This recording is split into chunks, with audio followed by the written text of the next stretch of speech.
오늘 조선일보에서 탄핵 인용, 기각, 각하 하나씩 예상하는 전문가들의 의견을 들었습니다. 모두 헌법 전문가들이십니다. 같이 보시죠. 정태호 경희대 교수, 인용될 것이다. 왜냐? 국회에 군을 동원했고 위헌이 명백하다. 그게 아니라면 계엄은 남용될 것이다. 이런 얘기예요. 대통령 탄핵은 기각될 것이라는 의견도 살펴보겠습니다. 황도수 건국대 교수 얘기입니다. 위법성이 파면할 정도는 아니다. 위법성은 있지만 그게 파면할 정도가 아니라는 겁니다. 그리고 증인과 증거 조사도 부실했다. 이렇게 얘기를 하고 있고요. 또 마지막 보셨던 각하 얘기, 이호선 국민대 법과대 학장입니다.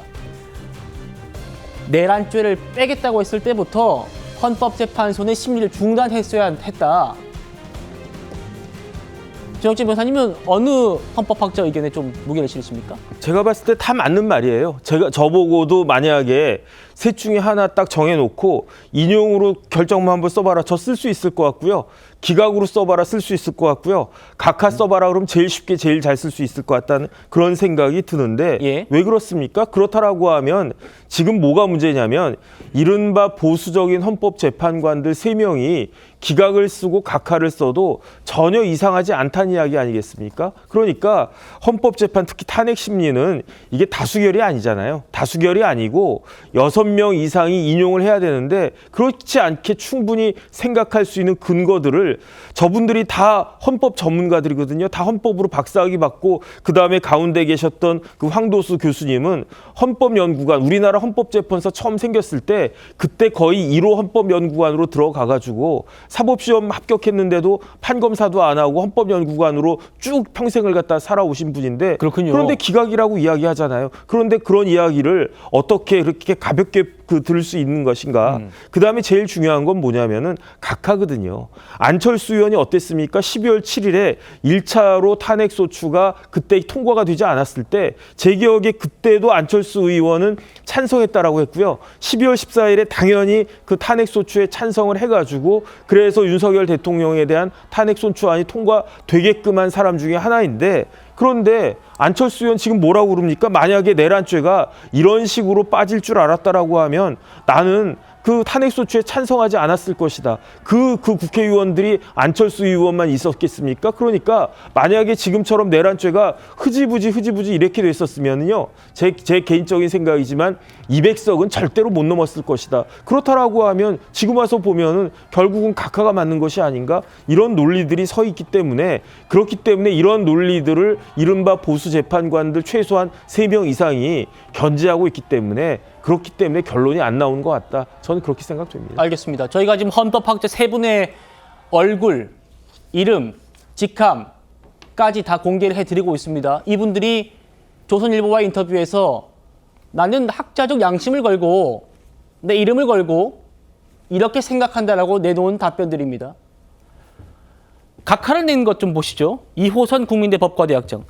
내란죄를 빼겠다고 했을 때부터 헌재는 심리를 중단했어야 한다. 이 얘기는요. 헌법재판소의 산파라고 하는 허영 교수님이 했던 얘기이기도 합니다. 허영 교수 얘기 잠깐 볼 수 있을까요? 재판부가 탄핵 사유의 가장 핵심적인 내용을 빼라고 권유했다는 것 아닌가? 차 변호사님. 네. 이런 얘기가 있었죠. 네. 국회 측에 먼저 힌트를 줬다. 힌트를 줬다. 내란죄를 빼면 사기 탄핵이다. 내란죄 없이 내란 행위를 어떻게 심판하느냐. 그래서 각하를 해야 한다. 요즘 국민의힘 쪽에서 잠시 뒤에 지난 주말의 집회도 제 목소리 들려드리겠습니다만 각하 목소리 굉장히 많이 나왔어요. 우리 정 변호사님께서도 내 각하 판결 쓰면 제일 쉽게 쓸 수 있겠다. 어떻게 보십니까, 변호사로서? 근데 저 부분과 관련해가지고 물론 문제가 있었다고 보입니다. 마치 문영배 그 헌법소장 대행이 이걸 빼는 게 어떻겠느냐라고 했을 때 그때 국회 소추위원단의 발언이 문제가 됐던 것이거든요.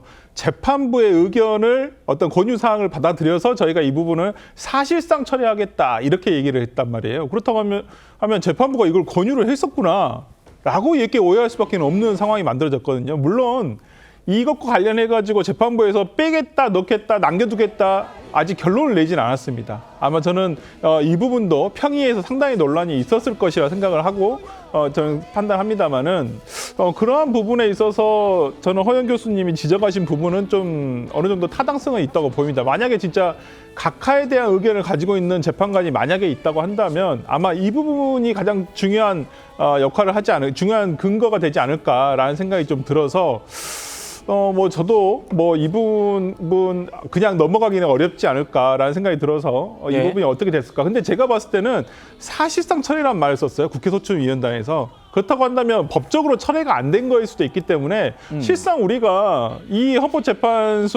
재판소에서 이루어진 중간 헌법재판 과정 우리가 영상으로 많이 보지 않았습니까? 대부분 뭐였습니까? 대부분 내란죄와 관련한 내용들이었어요. 예. 내란죄가 성립할 것인가 안 할 것인가. 그렇죠. 그래서 제일 많이 물어봤던 게 곽정근 우리가 중요하게 얘기했던 게 곽정근 사령관의 어떤 체포 지시 여부.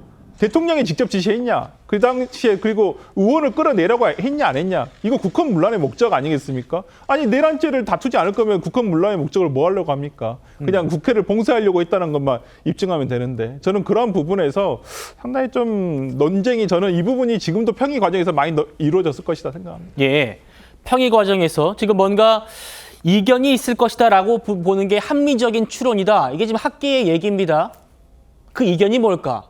분명히 지금 얘기하고 있는 이 내란죄를 뺀 부분, 이 부분에 대해서도 아주 평의에서 경론이 오가지 않을까 이런 전망이셨습니다. 최 의원님, 탄핵 기각될 거다라고 예상한 황도수 교수가 이런 얘기도 했습니다. 헌법재판소가 선고 길조차 못 잡는 건 추가 변론, 증거조사 등을 놓고 진통이 생겼을 가능성이다. 자, 문영배 소장과 이민선 재판관 임기가 끝나는 내달 18일 이후로 늦춰질 수 있다. 아까 전에 좀 더 늦춰질 수도 있다라고 말씀 주셨잖아요. 네. 이 정도까지 늦춰질 거라고 보십니까? 아니 이렇게 보시면 현재 예. 내란죄를 철회한다고 알려져 있잖아요. 언론도 다 그렇게 보도를 했습니다. 근데 내란죄가 실제 헌법재판소에서 과연 철회돼 있는가? 그건 분명하지 않아요. 분명하게 얘기 안 했어야지. 사실상 철회라는 얘기 사실상 철회라는 건 이제 국회 측 대리인단의 설명이고 네. 실제 그러면 철회했느냐 안 했느냐는 게 분명하지 않아요. 그 상태에서 그러면 우리가 이제 추정컨대 지금 그 얘기잖아요. 그 내란죄 부분에 관해서 이제 그 뭐 이 탄핵을 인용하자는 그런 재판관들과 그렇지 않고 기각이나 각하하자는 재판관들 사이에 내란죄 부분에 관한 논쟁이 지금 그 계속 진행 중인 것 아닌가 혹시 이런 추정도 얼마든지 가능합니다. 그러니까 내란죄를 철회한다고 해놓고 실질적으로 철회를 안 했기 때문에 내란죄 부분에 관해서 서로 의견이 다른 것 아닌가. 그래서 시간이 이렇게 가고 있는 것 아닌가 하는 대목 하나. 그다음에 또 제가 아까 말씀드렸듯이 바로 마은혁 헌법재판관 후보자를 임명해라. 이걸 계속 지금 재압박을 하고 있잖아요. 예. 이러면 소위 탄핵을 인용하자는 세력 쪽에서 우리가 인원이 부족하다 6명이 안 된다. 그렇기 때문에 6명이 채워질 때까지 우리는 계속해서 뭔가를 해야 되겠다. 평의를 해야 되겠다. 이렇게 나오면 그러면 4월 18일까지 안 채워진다면 그러면 문영배 재판관과 이민선 재판관 임기 그냥 4월 18일 끝나고 나가는 거죠. 그때까지는 마은혁 후보자가 만약에 임명이 안 된다면 그런 상황이 될 수 있다는 거를 지금 그 상정하고 있는 것 아닌가 싶어요. 예. 그래서 이제 저는 뭐 개인적으로는 마은혁 후보자에 대한 임명이 이루어지지 않을 거라고 봅니다. 그럼 그렇게 된다면 결국 최악의 시나리오로는 문영배 이민선 재판관이 4월 18일에 퇴임하고 네. 그 전에는 그 대통령에 대한 탄핵 심판 선고가 나오지 않을 가능성도 충분히 있다. 이렇게 보는 입장입니다. 그러면 8명 중에 좀 2명이 퇴임하면 6명이 남게 되고 6명으로서는 의결을 못하게 되지 않습니까? 그렇죠. 그때 되면 이제 마은혁 후보자 들어갈 수밖에 없겠네요. 아니죠. 이제 들어갈 수 있고 예. 그렇게 되면 이제 문영배 그 소장대행과 이민선 재판관의 후임을 임명해야 되지 않습니까? 근데 그 두 사람은 대통령 몫이에요. 그러면 이제 만약에 그때까지 이루어지지 않는다면 그 대행이 그 몫을 임명할 수 있느냐 없느냐. 근데 그거 아마 제가 추정컨대는 민주당에서 반대할 거거든요. 그렇게 되면 마은혁 후보자까지 3명이 한 세트가 될 가능성도 있죠.